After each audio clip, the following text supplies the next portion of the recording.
On this week's Patriot Nation podcast, we are back, right? It's been a while, but we're back. We're going to touch upon some offseason news, the coaching staff, JC Jackson, as well as some NFL draft talk with the one and only Ryan Roberts. Going to dive into some receivers today. It's been a busy week at the Combine. The Patriots meeting with a lot of the top talents. And then we'll finish up with a newer segment. I'll let Pat take that one away, but this is my welcome back to the show. We'll let Pat take that one, and that's for the podcast. But if you're just tuning in, it's our first time back. We've took about 6 weeks off, guys. Right? It's been a while. I know we've stayed in touch, but as you can see behind me, if you're watching live, the Combine's going on now, so it's starting to get a little bit busy. The new league year kicks off in 2 weeks from yesterday. I think what's that? Yep. 16th. The 16th. So things are starting to ramp up, and I think it's starting to get a little bit interesting. But before we dive into it, how are you guys doing? It's good to see you guys again. Feeling rested and ready to go. Yeah, it's been a while. I feel like a lot of life has happened since we've last been on these. So lots to talk about. We'll get into it later. The last one was probably I don't even think we did one after the Buffalo game. So it might have been that. No, we did. We did, but it was quick. It was quick. Sweet. Yeah, exactly. So Tom Brady has allegedly retired since we were on. So it's we'll see. We'll see if that sticks or not. But supposedly he's retired. So a lot's changed, obviously, right? Completely new coaching staff on the offensive side of the ball. We thought, that looks like they don't have a number one corner, not a number two, maybe not even a number three. It's early, but I think let's dive in. Let's start off with the offensive side of the ball. I think that's the most interesting and something we can kind of dive into. I think we might have some different opinions on kind of how things go, but obviously Josh McDaniels leaves, takes the Vegas job. Everybody knows that. Took on Bo Hardegree, their assistant quarterback coach. Mick Lombardi's now their offensive coordinator. Carmen Bracillo will be their offensive line coach. And it is expected that Ivan Fears will retire. So completely new offensive staff for Mac Jones in his second year. Obviously, we know how advanced he is and how pro ready, how well he, adapted. It shouldn't be too much of an issue, right? I think someone like him, it might not affect him as much as another guy going into their second year, but obviously there is some cause for concern. Patriots obviously bring back Joe Judge as an offensive assistant. What's your guys' overall thoughts? Keegan, I'll start with you. We've texted about this, but we haven't been open about it. I'm curious. Yep. What's your take on everything kind of going on here? So I'll try to be as positive as possible to start off, because the initial, response to hearing the reports that Joe Judge is going to be back as an offensive assistant, that Matt Patricia might even be taking over a role on the offense, everybody's kind of freaked out a little bit. And it's funny to me, just on like a surface level, you think, you've got two former NFL head coaches. Neither one of them were particularly successful, but two former NFL head coaches. They're coming back to where they've coached. Both of them coached for a long time in New England. And they're going to be able to work with a young quarterback. So it's like you have three head coaches, former head coaches, and a head coach on your roster to be able to work with a lot of young players that I assume they're going to be bringing in within the next couple of years. Like, there's going to be a lot of roster turnover. So I think that's a good thing. The fact that they're former head coaches, they've been in a position, and now they're going to be overlooked by Bill Belichick. So maybe they can rein him in a little bit. In terms of the actual offensive coaching, I don't know what Matt Patricia's doing on the offensive side of the ball. The real thing for me is who's going to be calling the plays. Because if it goes to Joe Judge, we've seen the decisions that guy makes when he has the ability to make those decisions. And Matt Patricia, he called plays on defense, and he didn't do a particularly great job at that. So who's going to be calling plays? That's my huge question. I don't have an answer for anybody. I don't think you guys do either, but that's the number one thing I can't help but go back. You have an answer? Let's do it. I have an answer.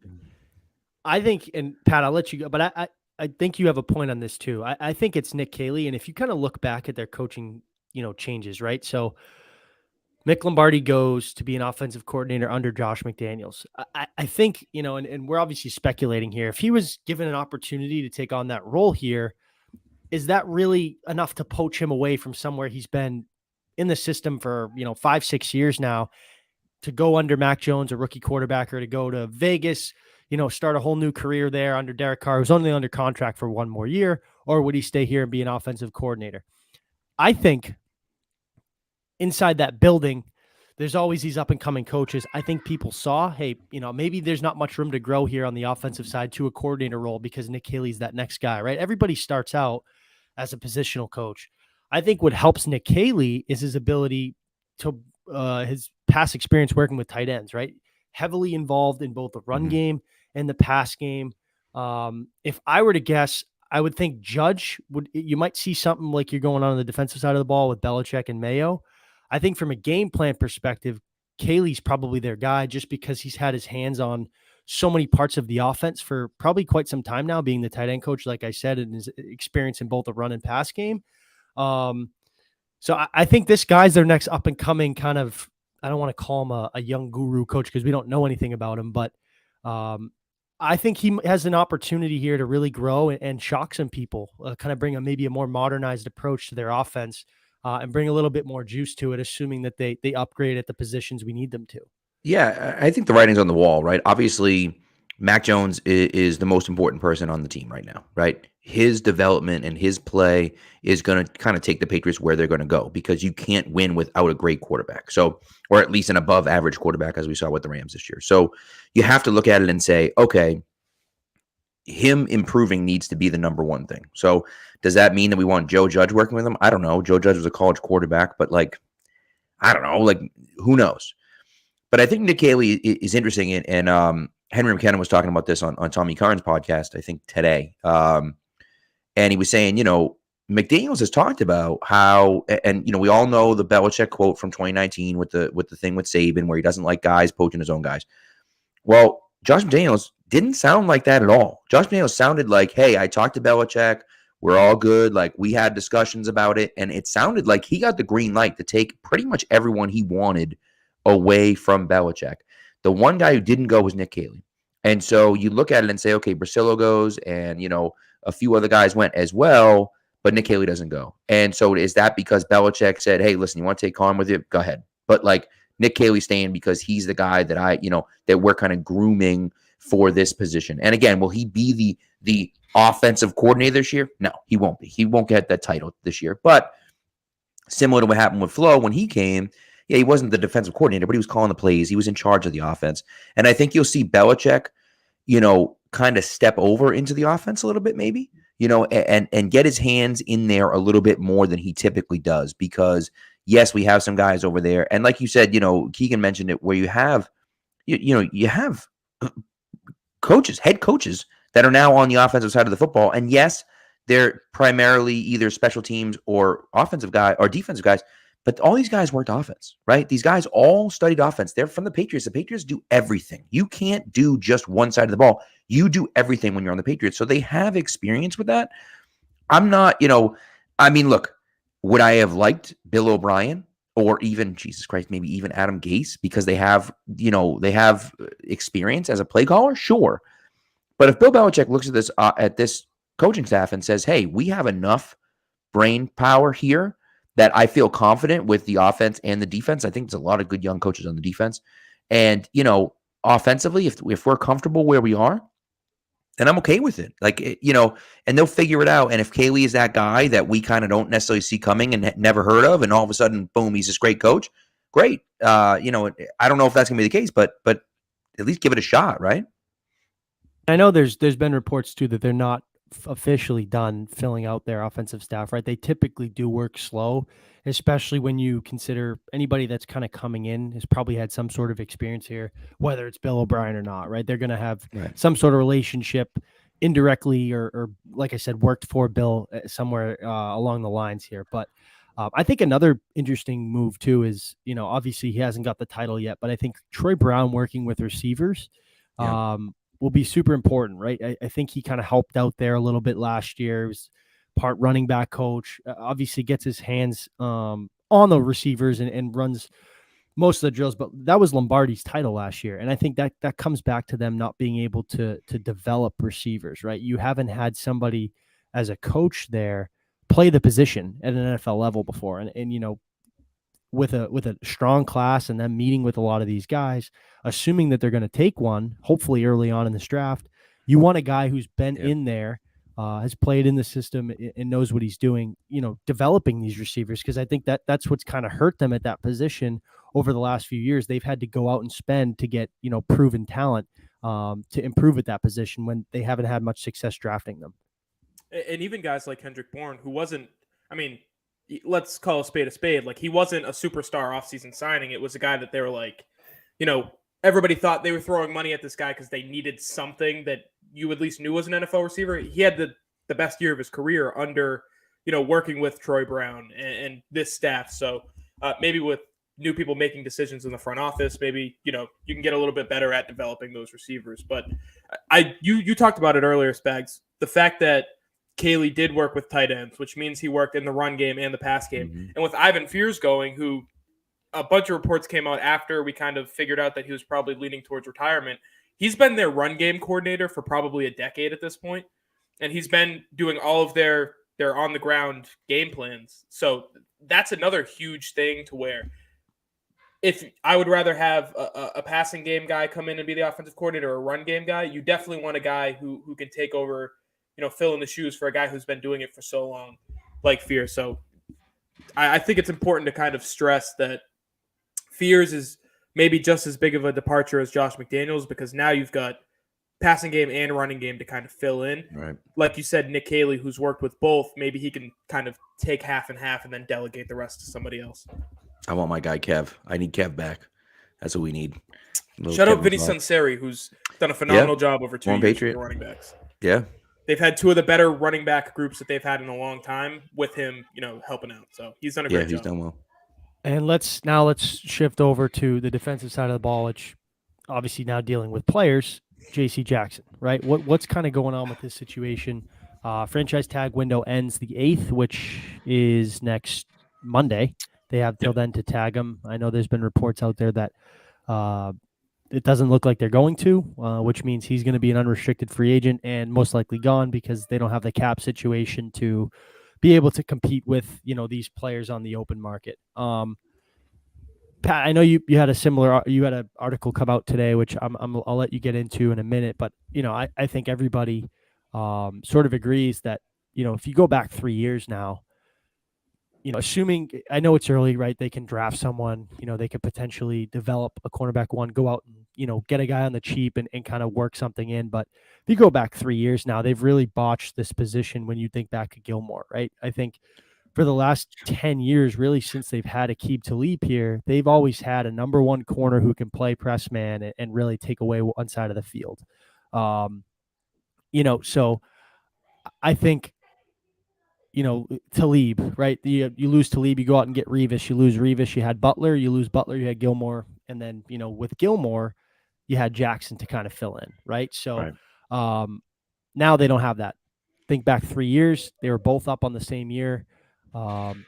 Gilmore goes for a 6th. And now Jackson's you're going to lose two number one corners. I wouldn't say Gilmore's in the prime of his career, but Jackson certainly is at 25. And maybe get a 6th and probably a 3rd round compensatory pick next year. That's not good. It's disgusting. It's disgusting. It really is. And maybe they don't have a tag and trade partner in mind. Someone will just, hey, we'll just pay him the money, whatever he wants. We're going to have to sign him to a contract anyways. But from the start, this has been kind of a disaster. And like I said, I know it's early in the year and early in the off season, and they could certainly work something out from now until next week. But from the looks of it right now, it doesn't look good at that position. No, the biggest thing, and one of the things my article was saying today when it came on the pulpit was like, it's not just about the fact that you're getting nothing. Like, it's one thing to let him walk, right? Like, hey, we're not going to pay you $18 million a year. We're going to let you walk. Fine. That's fine. If that's the issue, that's fine. You knew this was coming, right? You knew this was coming. 2020, you look at 2020, you say, okay, we know what's coming. J.C. Jackson's a restricted free agent at the end of 2020.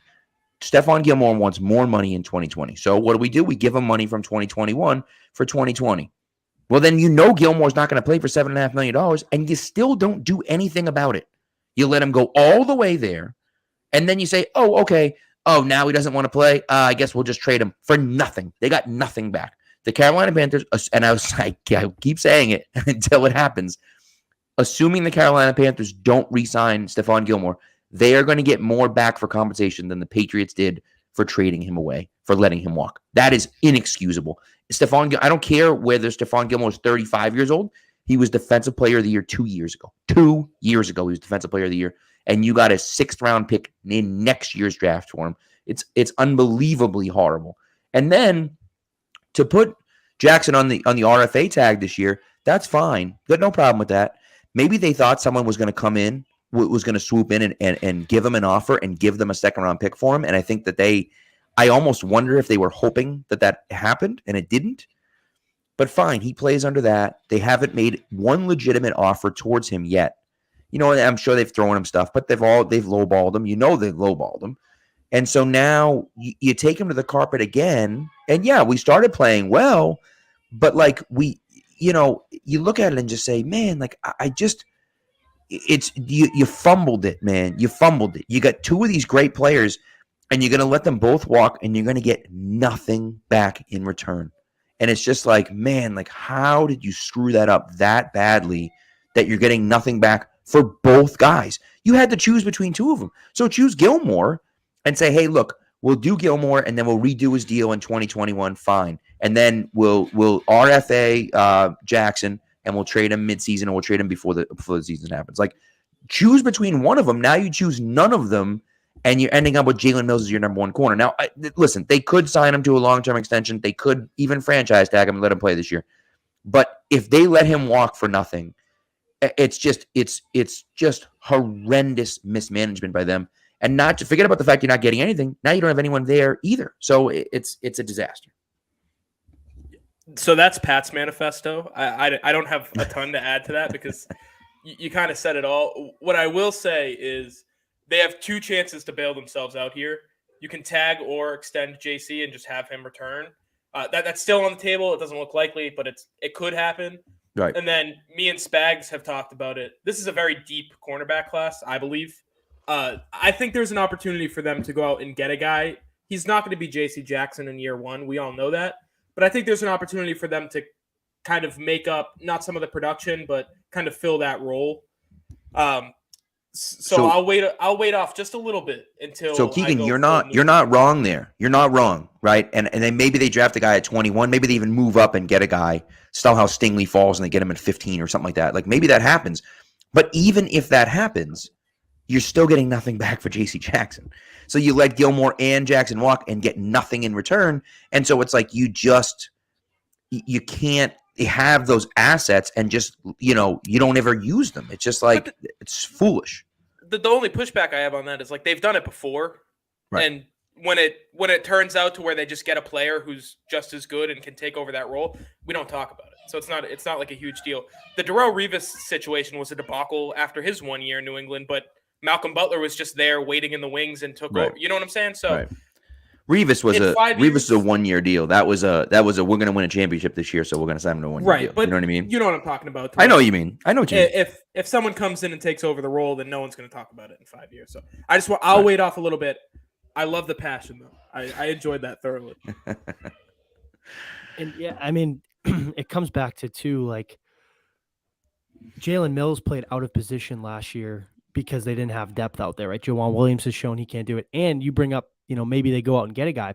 Keegan, they haven't shown, and I know it's a different draft approach, and I don't want to judge them when Caserio was here, when the last time they took one, but they haven't shown that they can hit on these guys early in the draft. Like their misses at defensive back is their biggest, right? Jameson Williams, Razzle Dowling, Duke Dawson, Cyrus Jones, like the list goes on.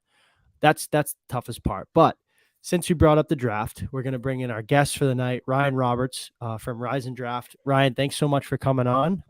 It's a big week. I appreciate you stepping in during the combine to have some conversations with us. So welcome on. Yeah, no, I appreciate you guys. I'm have it on in the background, but I appreciate the invite as always. Of course. So man. We're going to be talking mainly wide receivers. We kind of introducing a little new segment here. Bring up a prospect a week, kind of break them down, maybe see their fit in New England. But I guess I'll start with this. Any wide receivers other than the Alabama guys, right? Because Jameson Williams and John Mechie obviously come to mind that you think you fit their scheme, somebody that they can, really come in and push the needle and really improve this wide receiver room for them.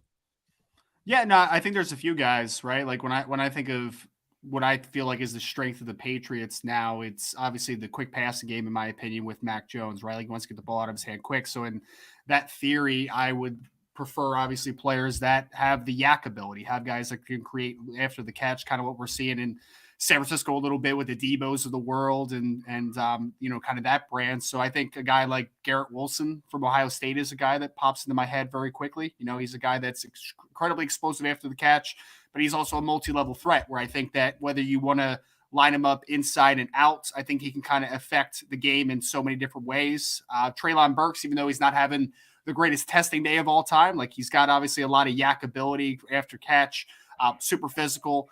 And I think that Drake London would be another guy out of USC. He's also not participating in the combine, recovering from the ankle injury, but he's a guy when we're talking about, again, yak ability to win after the catch. He's not the most flexible mover in space, right? Like he's not going to make guys miss in the open field, but what he does is he's incredibly physical. He kind of reminds me a lot of Brandon Marshall. And I feel like that's kind of what Patriots fans probably thought what they were getting with N'Keal Harry when he was coming out of Arizona State. And I think that is the better version, something in that theory of big guys that can create yak with physicality is what you're getting in a guy with like a Drake London from USC. And I want to get in, since it is day one of the combine, it's the day that everybody looks forward to, receivers going. I wanted to ask you, maybe not from a Patriots perspective, but what you really could tell people to look for, because there's so much emphasis put on 40-yard dash times. It gets hammered on Twitter. But there's a lot of stuff going on here to where, the routes that they're running on the field, the gauntlet drills, stuff like that, verts, broad jumps, all that stuff. What do you think, when you're looking for a top-end receiver, what you should really be looking for?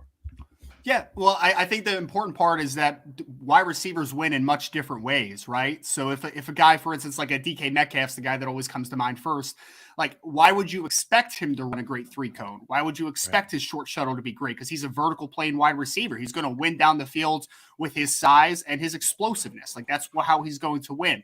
So I want to see it. Combine's always about verification for me, right? So if I see a guy that like a Jameson Williams, if he was able to test from Alabama, I watch the film and I'm like, that kid's a 4.3 athlete. If he goes to the combine, he runs a 4.3, that's just a check that verifies what I saw on film. But if he's a guy that I think is a 4.3 kid and then he goes and runs a 4.5, let's say, like much slower than I anticipate, that might be like a, hey, maybe you should go check again. You're not going to change the grade, but like you're going to go check again. So that's what I kind of see. It's like Garrett Wilson, I expect to, and he didn't really, I expect him to jump really well, to broad jump well, because I see explosiveness with his game. Same thing with Treylon Burks. I didn't expect Treylon Burks to run 4.3 like the little rumors were going around him, but I did expect him to broad jump a little better. I did expect him to vertical a little better because his game is predicated on explosion. So I think that just kind of having understanding that verification is the big aspect of the combine, but for wide receiver specifically, if a guy wins a certain way, you should be able to just check that box, not expecting a vertical plane receiver to run really quickly, in short areas, expecting a guy that shows explosiveness off the line of scrimmage to broad jump potentially, a guy that wins in the air to show that separation ability by elevating and showing that vertical. Like it's about verification. And for me, just don't expect a guy to be something that he isn't. The film should tell you what he is, and the whatever test you find deemed quality to show that trait is the one that you should rely on, and you shouldn't expect guys to be something that they aren't. Yeah, that makes a lot of sense. I want to kind of get just a general draft question here for you. Sure. Patriots are drafting to 21, right? And of course, there's no really necessarily quote unquote elite quarterbacks this year as compared to the last few years. Of course, last year was a ton of them. So I'm just curious as far as the breakdown looks, and I guess wide receiver, I think the Patriots, in an ideal world for most Patriots fans, they're drafting either a cornerback or a wide receiver in round one, is what I would assume, right?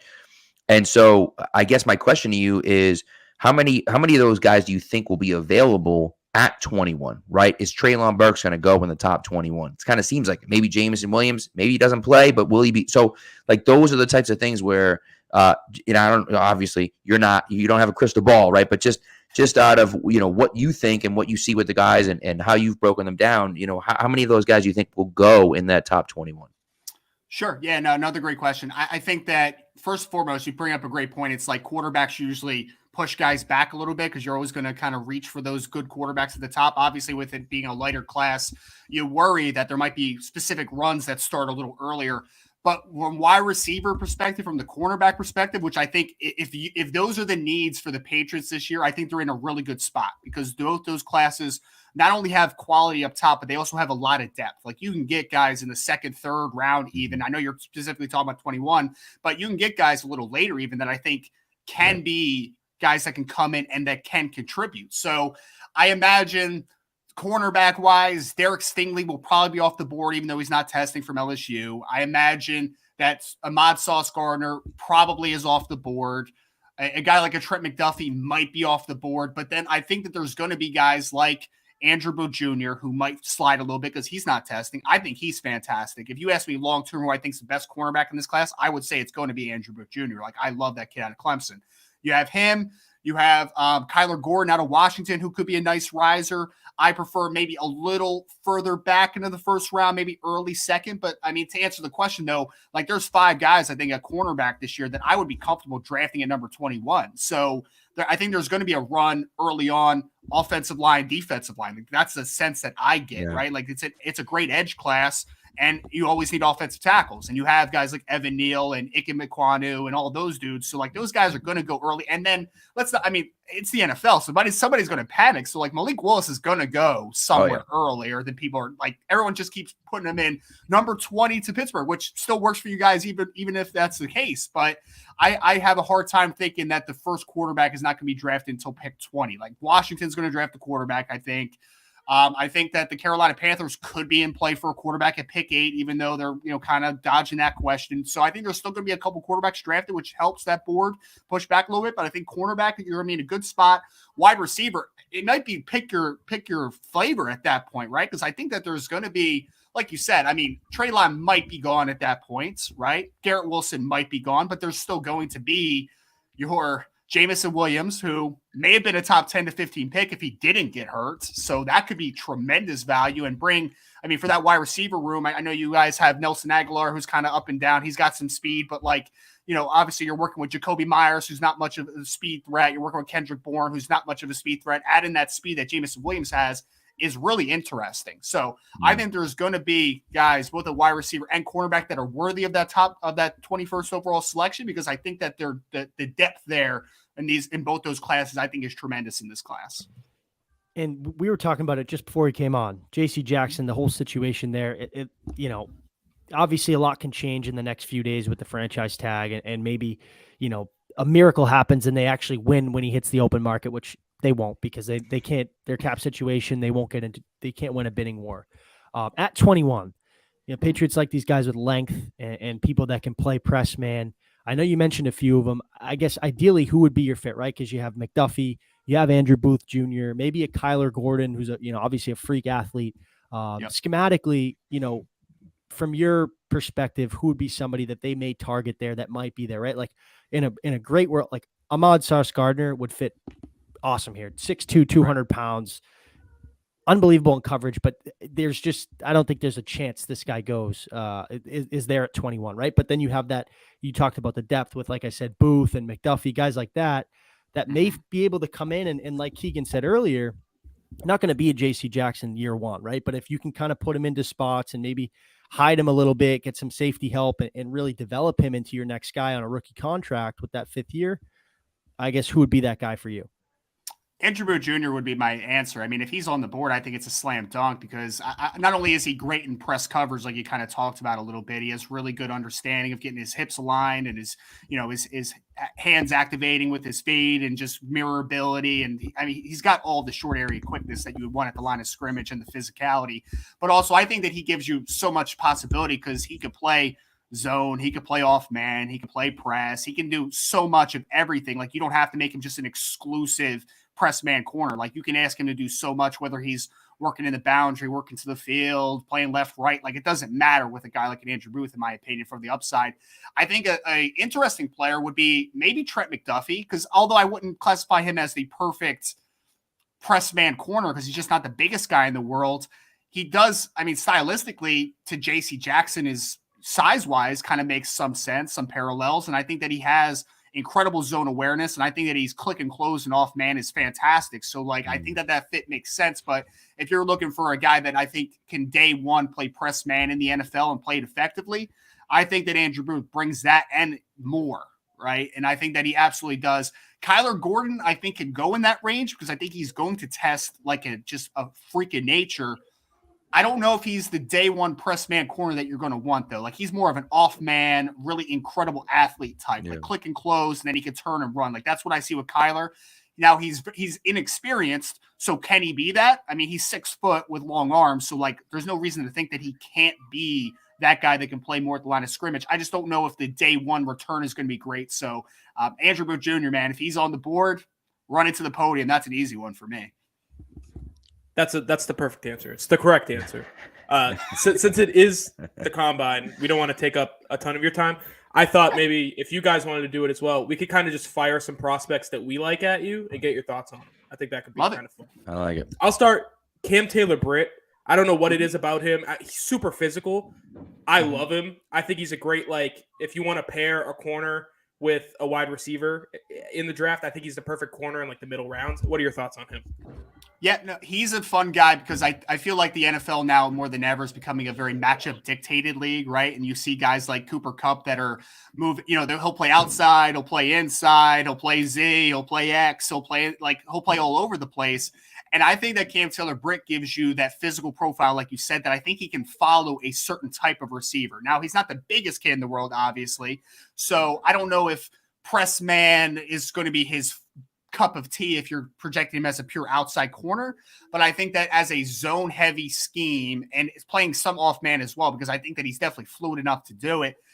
But I think that the fun part about him is that he could be a move piece in the secondary, right? Like he could be a nickel day one, like easy starting nickel. He could play outside. I think he can even play safety. So he can do all those different things. And I think it's like, oh, you're going up against a team that like a LA Rams, for instance, right, that have a great slot receiver.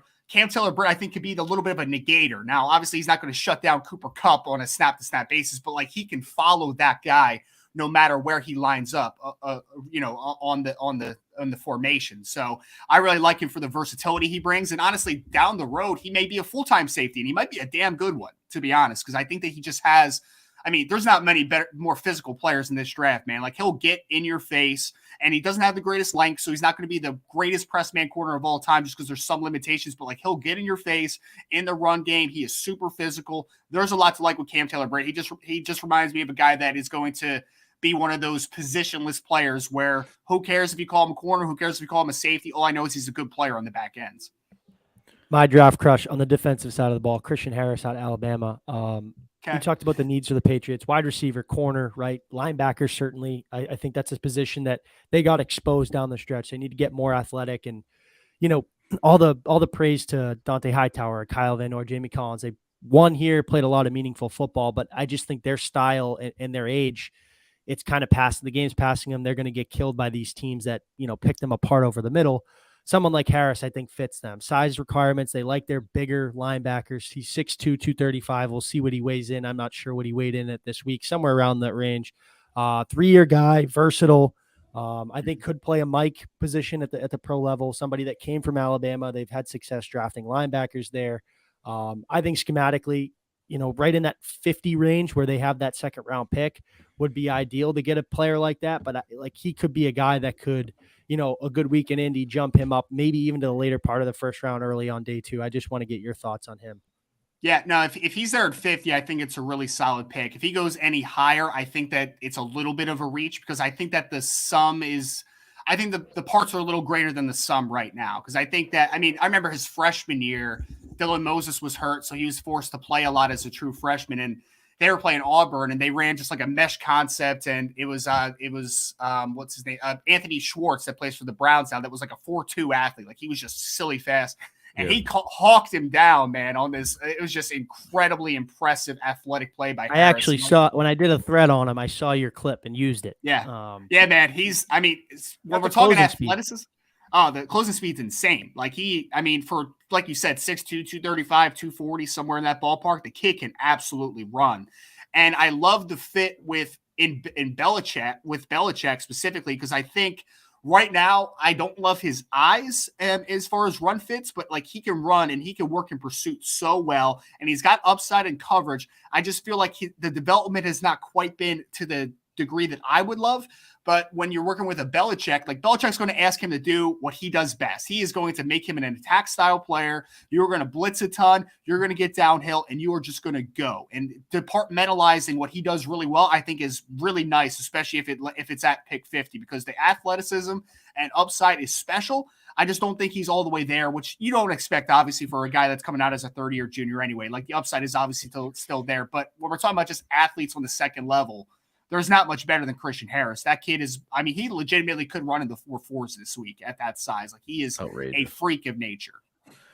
Yeah, so my guy, it's a rough go of it, my guy. We've been dumping on him for a while now. So feel free to add in.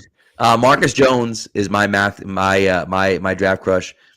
Didn't show for the Senior Bowl. No idea why. Seems like he's going to be there at the Combine.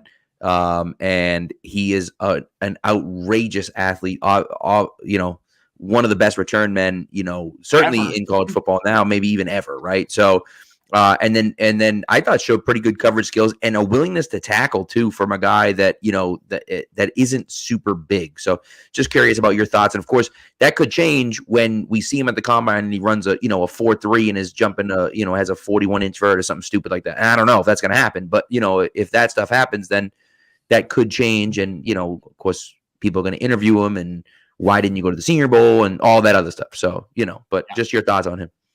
Yeah, no, he's a ready-made nickel at the next level, right? Like, he's not a big guy, obviously. He's going to weigh in probably 5'7", 5'8". Like, he's not big. But one thing that is an underappreciated part of playing nickel is that you have to be a nice run defender, right? Like, you have to run that alley. You have to be a force player. Like, you have to. It's a necessity. Yeah. And he comes up in the run game. He's got nice mirror match ability. He's quick-footed. His change of direction's nice.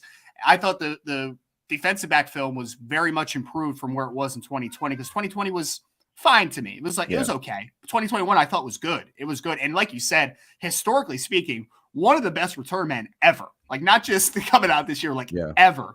So the SMU play, I mean, they kick off to him with 10 seconds left to go in the game. He takes it to the house to win the game.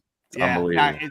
It's absurd, man. So I mean, I'd say baseline, and we always talk about sticking point with prospects.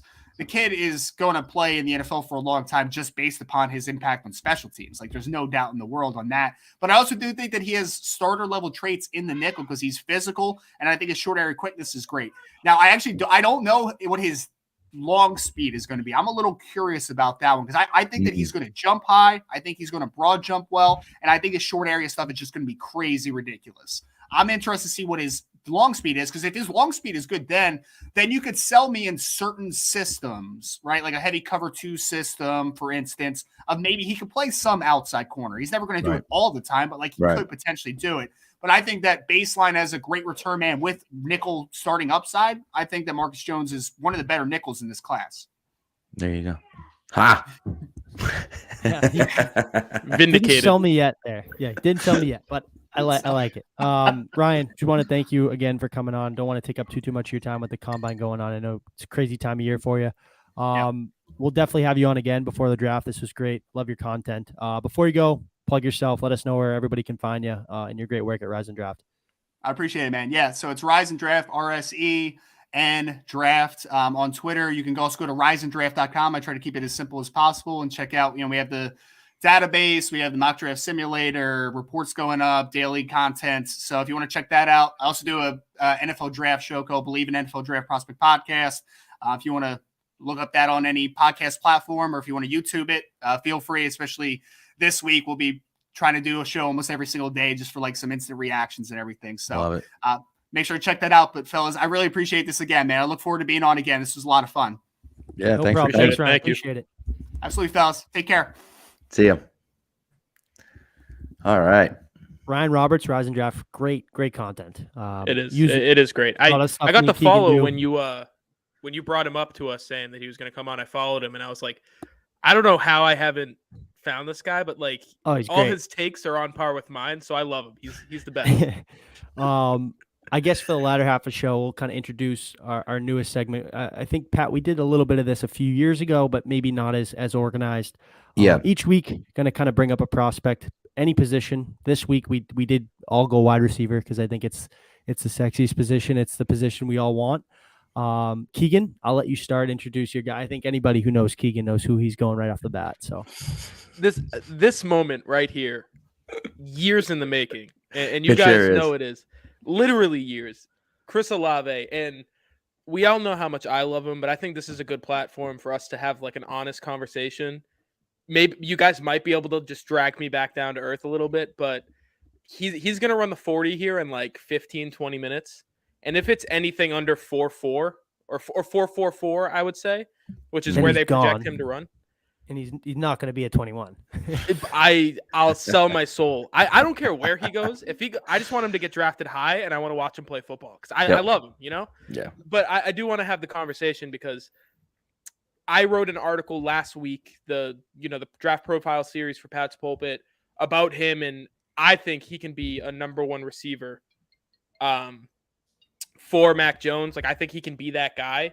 Whether it's the traditional, X go up and get it kind of guy, that's not who he is. But I think he can be the perfect option to go out and be a safety blanket for Mac Jones. I just wanted to get you guys' opinion on it, and then I'll kind of wrap up with my thoughts. Yeah, I mean, the thing I like about him, the experience, right? You're getting a guy with 4 years experience playing Big Ten football. Like you said, kind of positionless, can move him around. I don't know if he can be a true X. I think the only thing maybe that's a little bit of a red flag and maybe why he's not at the top of the draft board, because you went into college football this year and you were like, Chris Olave is wide receiver 1. And maybe he is still in your book, but, he's 4 or 5 on, Jeremiah and these, Right. Draft analysts. I think there's a little bit of limitations to his game. Certainly got the size. Maybe he didn't weigh in as well. Like you said, I'm interested to see where he runs. But I think from a scheme fit, that's a guy who can go into any system, I think, and be able to find success because of the traits that he has, if that makes sense. Yeah, the thing about him, man, is that he's such a pure route runner that he's just so slick running. And, it's interesting. I look at him as almost like a little bit of a higher level Rashad Bateman. Like, Bateman came out last year and was just like so pure, so crisp. Everything was clean. And you just watched him like, man, this dude just like everything was crisp, beautiful cuts. He knows how to get away from coverage and do it, without having to make some crazy move. All of a sudden he's open and you're like, wait, what happened? So he's a great player. Now I wonder about, some of the durability issues. Does he, he's not a Deebo Samuel guy. He's not a great run after the catch guy. Never missed a game. But that's the thing. And that's the thing. Like, so you say, okay, durability is an issue because he's small, but like he played and never had to miss a game because of injury. So, it's one of those things where you say, okay, well, maybe it's different in the pros and blah, blah, blah, and whatever. But like, people are going to keep questioning those things because that's what they do, is they question those things. But, I just think you look at him and say, if he's there at 21 and they take him at 21, to me, that's a slam dunk as far as I'm concerned. And look, we'll see what the 40 time looks like. Of course, Treylon Burks, who everyone was talking about, oh my God, this guy's 6'4", 240, and he runs People get mad when you say that. He just ran a. I know, but the Patriots fans do. But everyone was like, oh, he's going to be 6'4", 250 and run, a 4.2. And it's like, well, actually, he's 6'2", 225, and he just ran a 4.5. So like, it's a little bit different. So we'll see what Olave looks like. But the 40 time like is important, but how important is it really? Different place, I guess, place different in my opinion, but right. And that's the thing really for me. I don't think I've ever talked about like why do you love Chris Olave so much? It doesn't make any sense. Like, why? I don't know the guy. He's from California. Why would I? Watching him play football is like pouring water down a slide and watching it, Right. just smooth all the way down, following the motions. That's what it's like watching him run a route. There's no like quick cut. There's none of that, which people might be like, oh, he can't cut. What are you talking? He looks like he's running straight, and then all of a sudden he's 17 yards fading to the left, and the cornerback has no idea where he is. Right. That's like the smoothness that you were talking about, Pat, where how pure of a route runner he is. And somebody asked me my comp for him, which I haven't given out yet because people are going to yell at me. But I think like low end Terry McLaurin, who is the epitome of a solid wide receiver, who quarterbacks love to throw to because they're always take him open. at 21 any day. Take a Right? guy like that at 21 any day. After 2019, where he went like the third round, end of the second round, I think, maybe beginning of the third. In the 60s. You would take that guy at 21 any day. So I think that's the low end for him. I think high end, Stephon Diggs, pure route runner who runs a hell of a deep, like Chris Olave, he averaged 21 yards per touchdown reception his junior year with Justin Fields. It fell off a little bit this year because he was used in a different role because Ohio State churns out 5-star recruits like nothing. Right. But that's who Chris Olave is, where he's a deep threat.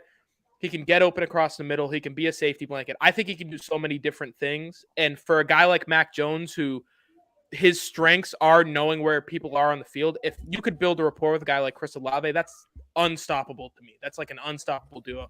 I think he's perfect. He also plays on special teams, which is awesome. Talk about special teams. Talk about a perfect fit. Didn't have the connection with Mac Jones, but same school. Obviously, this guy went to your school, Keegan.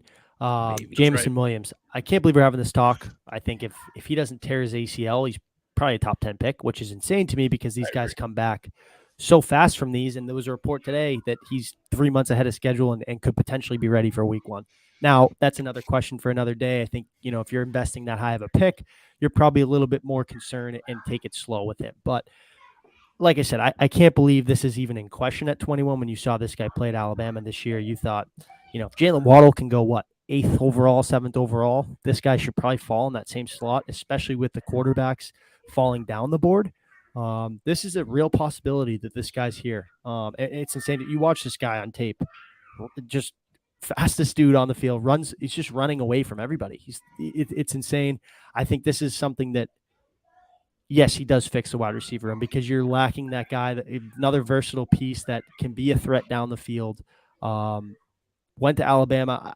I can't believe this guy couldn't get on the field at Ohio State consistently. Obviously had some time, but I know you had Wilson and Olave and then Jackson Smith-Njigba, who will probably be a first-round pick next year as well. But out of the lot of them, I think he's probably going to end up being the best. That's how good that kid is. Yeah. This guy's probably not going to be ready maybe till middle of the year. If that, it could be a redshirt year. But I think if you're drafting a player this caliber at 21, take as much time as possible because this is your future wide receiver 1. And you talk about a comp. I see a lot of Jalen Waddle to his game. Obviously, a bit longer. I think he came in at or just under 6'1", 180. But this is a guy, like I said, you throw on a highlight tape of him. I texted you guys. This dude just runs by everybody. He's got some swagger to his game, brings juice. This is the guy you want. You know who I think of when I see him? Young Deshaun Jackson. When he would just, Mike Vick would just chuck it like 70 yards and he was camping under the ball like 40 yards ahead of the corner. Like that's who I saw. I think Field Yates tweeted it out. He averaged 47 yards per touchdown reception. It's outrageous. Last year. 47. Like N'Keal Harry doesn't average 47 yards in a season. Like that 47 yards per touchdown is unbelievable. I think in terms of game breaker, like that word that what's Michael Irvin puts it on like all wide receivers. There's nobody who could break a game open like Jameson Williams. Another guy like you mentioned when I said the special teams thing, like he goes down and guns punts, and I think he led awesome. Ohio State in special teams tackles. The SEC championship game, he was the best player in the field by a long shot. He's a stud. Yeah, and that's honestly, it's funny because. People, noodle on Mac. Well, no, actually, no, not really. Mac, that's what Mac did was throw deep when he was at Alabama. So, you get a guy like Jameson Williams in there who actually can create separation down the field, and and you let Mac sling it, and and you kind of see what happens. And Williams too is another guy. I mean, you get that speed out there, and it's you run a reverse, or you run a smoke screen, or you run a or whatever, right? And then you get that guy behind the line of scrimmage and let him take off and use his speed. So. That's one of those things where this guy, man, like it just that we don't have Patriots haven't had speed like that since Randy Moss. And that's, and not that he's Randy Moss, but they haven't had speed like that since Moss, where Moss just ran by everyone. And this kid has the ability to do that. Now, NFL defenses don't typically let you do that. We saw that with Patrick Mahomes and Tyreek Hill this year. Up with this guy, you know what I mean? However, the Patriots also run the ball extremely well. So if you have a guy that can take the top off the defense, go ahead and play too high safety. That's fine. Go ahead and do that, and then we'll run the ball down your throat all game. And then when you switch to single high, guess what? Jameson Williams is going to run by you for a touchdown. So it's those things where you're able to do it. It makes your offense more explosive because you look at it and say, "Yep, now we have this issue that you can't deal with." I love it. This kid would be at 21 would be a steal, slam dunk. Your receiver room got much better last year. I think if you can add a piece with this guy, a young player, you can almost they'll get by the first half of the season whenever this dude is ready. Right. And you have 5 years of team control. This is a future wide receiver one, slam dunk. The sky is the limit for him, which brings us to our next guy.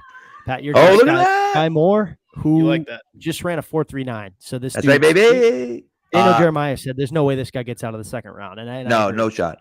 And that's my guy this week. And listen, John Mechie, anyone that follows me knows that John Mechie is like my guy. I love John Mechie. I'd love John Mechie in the second or third round. But the more I watch Skyy Moore, the more I read about Skyy Moore, the more I see his highlight film. Now he's running a 4.39, and by the way, has the largest hands for a wide receiver in the draft with 10.5-inch hands, which is outrageous when you think about how big his hands are. He's a guy that, yes, he's got the long speed, but to me, his best ability is his short area quickness. He's a guy who's probably going to be he's best out of the slot, but with that speed, he could probably play on the outside. He's not big, but it's the quick twitch stuff. It's the ability for him to just jiggle past the wide receiver. Jiggle ain't the right word, but you know what I mean. But do a little shimmy past the wide receiver, right, past the corner, and get open across the middle of the field. He's not afraid to go over the middle. He'll take a hit, and once he gets the ball in his hands, he's off. He's gone, and that's what they need. They need that guy in the middle, and not that he's Edelman, right? But they need that slot guy that can get open across the middle, that isn't afraid to catch the ball over the middle, and can get open and create separation instantly, and that's a guy that can do that. Obviously, the size is a little bit, but I think this is if they choose to go corner or even tackle or D-tackle, wherever, linebacker at 21, like their second round pick in the 50s, this is a sweet spot to pick up a guy like this, right? A Skyy Moore, a Calvin Austin, who they just picked up, maybe like even a Mechie, right? Like that second tier of wide receivers, I think, even though you're picking them in the second round, I think that's an upgrade to what you had. You got to get younger at that position, right? Kendrick Bourne's got 1 more year left. Nelson Aguilar's got 1 more year left. Heavy contract. Jacoby Myers, I'm sure, will be here for the rest of his career because he's just a Patriot. Yeah. But that, like I said, that second tier kind of starts with Skyy Moore. Gets you younger, gets you quicker, and can ultimately help your wide receiver room now and in the future. By the way, 5'10", 195. He's not, he's not huge, but he's also not 5'6", 5'8". No, that's true. Like that, you know what I mean? So on film, he plays a little smaller than You're right. size, He does. He does play a little bit Maybe that's because he's playing in the middle, inside, and he's over the middle of the field a lot. But right. I think there's some limitations to him. But like I said, if you get a guy like that at 50, if you get a really good player on the defensive side of the ball or a tackle at 21, no one will be mad at that pick. Yep. And he kind of has the one thing that they don't have, which is like a little bit of a gadget guy deal where throw him a bubble screen, he can get you some yards. Right. Tunnel screen, stuff like that, where they tried it with Nikhil, it didn't work. They've done a little bit of it with Kendrick Bourne, but it's super limited and basic. I think he kind of unlocks a different dimension to the offense if they want it. Well, I think the big thing too, when you look at what they missed this past year, I just feel like all their plays took so long to develop. You didn't have a guy, drives, right? Like stuff right? like that. And you didn't have a guy that could get off the ball and be open instantly. It was like, okay, give me a second or two to get open. This guy can get off the ball and get open immediately across the middle. And that's the type of guy that, he all of a sudden is a safety blanket catching 100 passes like Edelman was because he's open every single time. Brady snaps it, boom, oh, there he is, wide open. So that's the type of stuff that they were missing. And whether they take Skyy Moore or not, I think they need that still. They need that slot guy. Obviously, you want the outside guy. So if Jameson Williams there at 21, great. But then let's try to find that slot guy as well that can get open and create quick, easy passes. Pat, take us home. A little new segment. I'll let you introduce it and take us home. Yeah. So we want to kind of incorporate a little bit of our like lives in here as well. So We're gonna do a little story time at the end. We don't have a good name for it yet. It's a little bit segment-y-ish, Introduce kind kind of a but mailbag too. Yeah, we yeah, didn't we're that gonna do this some week. mailbag stuff, but just to kind of give you a glimpse into our life and kind of what's going on, and funny stories or stupid little things that happened to us. So I got 2 this week actually. One of my tweets went. Set the timer. 2 One minutes. of my tweets went. Warning. 2-minute warning is a good name for it. We'll call it that. One of my tweets went nuts. Ben Coates. I said, Ben Coates. People forget how good Ben Coates is. Was unbelievable and probably deserves to be in the Hall of Fame, Patriots Hall of Fame. And by the way, Ben Coates is in the Patriots Hall of Fame. Was elected for many years. Was put in 2008. I went to every home game in 2008. I was probably at the game where they honored him at halftime. 2008 doesn't exist. No, I just blocked. I think I blocked 2008 out of my memory. So yeah, that was fun. And I was like, oh shoot, that's right. And people were like, it's crazy he's not in. And I'm like, well, actually, he kind of is. Sorry about that. But anyways, that was my and to make it worse, I've been to the Patriots Hall like 200 times. My father works there. My sister used to work there. I live there, and I still screwed that up. So you know what? That's funny that no one corrected you, because I'll tweet out numbers and I'll accidentally hit a 2 instead of a 3. Yeah, and people will lose their minds. Oh, my anxiety's so bad. I got a few people, of course, but not a ton, right? No one's Googling, is he in the Patriots Hall of Fame? I think too, 2008 with Castle, and they didn't make the playoffs. Right. Yeah, no one's remembering that. It doesn't exist. No, it really doesn't, around here, So my second one today, of course, yesterday was Ash Wednesday, so you got to give up something for Lent. So I gave up stopping for snacks on the way home from school and eating after dinner. That's what I gave up. Because okay, I'm not going to stop. I stop at the gas station and get chips and getting his beach body in. Yeah, no doubt. You know what I mean? So I stopped. I was getting chips and some chocolate or some sweets or whatever. And I'm like, all right, I can't do that. So I'm like, all right, perfect. I got it all lined up. I got, I had some cheese slices with some pepperoni and, and a little bit on a cracker or whatever. I was eating them as I go. Great. So doing that. And I got the cheese slices, the individual cheese slices that come in the little package, right? So I'm going through them, and I have the first few, and then I look down, and they're like the cheddar jack, so they have the stuff in them. But then I'm like, that's blue. That's weird. What the heck is that? Oh no, it was mold. There you go. So my cheese was moldy. That I had a few pieces of it. So that did you stop though? Did you end up stopping? And I did not. I did not stop. Okay, I had a few, but I had a few. I don't know if I had any moldy pieces or not, but just shows gas station cheese probably isn't the best anyways. It was not gas station cheese. It was cheese that I'm saying if you were to stop. No. That no shot. I'm stopping there. But yeah, no. So that just you try to eat well and you try to be healthy, and then that's what happens. So yeah. So we'll see.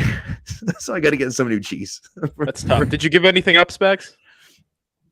Just found out about this today, and I went to Catholic school, so I'll think that'll be my my homework for the week. We'll figure it out. There you go. But love it. I think that wraps us. Good show today. Obviously, having Ryan on was great. We'll start to get some, draft analysts. I guess independent opinion, somebody that's maybe not studying the Patriots so much, but more so the draft. Right. Trying to incorporate some new segments. Obviously, this was kind of, I guess, a decent little rough draft for us. But like I said, we'll get into a mailbag, start answering some questions maybe towards the early part of the show, get you guys more involved. But yeah, I'm happy it's draft season. I got a trip coming up in 2 weeks. Obviously, it's on the first day of the new year, so be working out there. But it's an exciting time of year, one of my favorites, and looks like the combine's off to a good start. So it's gonna be fun. It's gonna be fun, boys. Thanks for coming back. Thanks for listening, everyone, and we appreciate it. And we'll talk to you next week.